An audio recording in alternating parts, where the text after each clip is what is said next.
بسم اللہ الرحمن الرحیم۔ السلام علیکم ورحمۃ اللہ وبرکاتہ۔ حضرت سعید بن عامر رضی اللہ تعالی عنہ حضرت عمر فاروق رضی اللہ تعالی عنہ کے دور میں ایک علاقے کے گورنر تھے۔ اس وقت امیر المومنین شہر کی جامع مسجد میں جاتے اور عام لوگوں سے گورنر کی بابت پوچھتے تھے کہ لوگوں، تمہیں گورنر سے کوئی شکایت تو نہیں؟ جب حضرت عمر فاروق اعظم رضی اللہ تعالی عنہ نے حضرت سعید بن عامر رضی اللہ تعالی عنہ کی بابت لوگوں سے پوچھا کہ گورنر سے کوئی شکایت تو نہیں، تو لوگوں نے جواب دیا 4 شکایتیں ہیں۔ تو حضرت عمر فاروق رضی اللہ تعالی عنہ نے گورنر کو بلایا اور فرمایا 4 شکایتیں ہیں لوگوں کو آپ سے۔ نمبر 1، پہلی یہ کہ آپ لوگوں سے فجر کے وقت نہیں ملتے، اشراق کے وقت ملتے ہیں۔ حضرت سعید بن عامر رضی اللہ تعالی عنہ نے جواب دیا میری بیوی جس نے 30 سال میری خدمت کی، اب بیماری کی وجہ سے وہ معذور ہو گئی ہے۔ میں صبح نماز پڑھ کر اپنی بیوی کو ناشتہ بنا کر دیتا ہوں، اس کے کپڑے دھوتا ہوں، اس کا پخانہ صاف کرتا ہوں، اس لیے دیر ہو جاتی ہے لوگوں سے ملنے میں۔ ابھی جب لوگوں نے پہلی شکایت کا جواب سنا تو ان کے رونگٹے کھڑے ہو گئے۔ نمبر 2،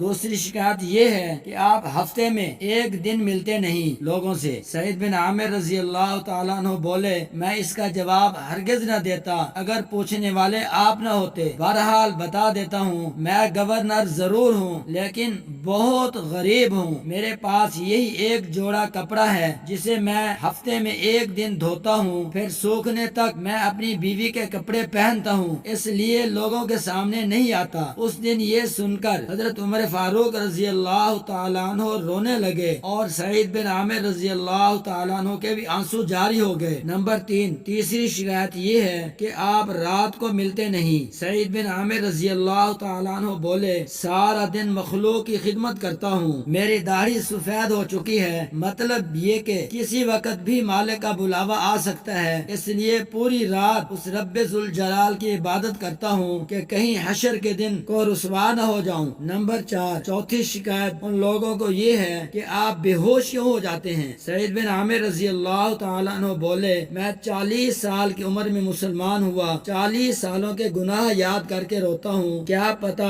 میرا مالک مجھے بخشے گا بھی یا نہیں، بس خشیت الہی سے میں بے ہوش ہو جاتا ہوں۔ اے عمر رضی اللہ تعالی عنہ، ان شکایتوں کے نتیجے میں جو میری سزا بنتی ہے مجھے دے دو۔ حضرت عمر فاروق رضی اللہ تعالی عنہ کے ہاتھ اٹھ گئے اور رب ذوالجلال سے التجا کی کہ یا اللہ اس طرح کے کچھ اور گورنر مجھے عطا فرما، مجھے ان پر فخر ہے۔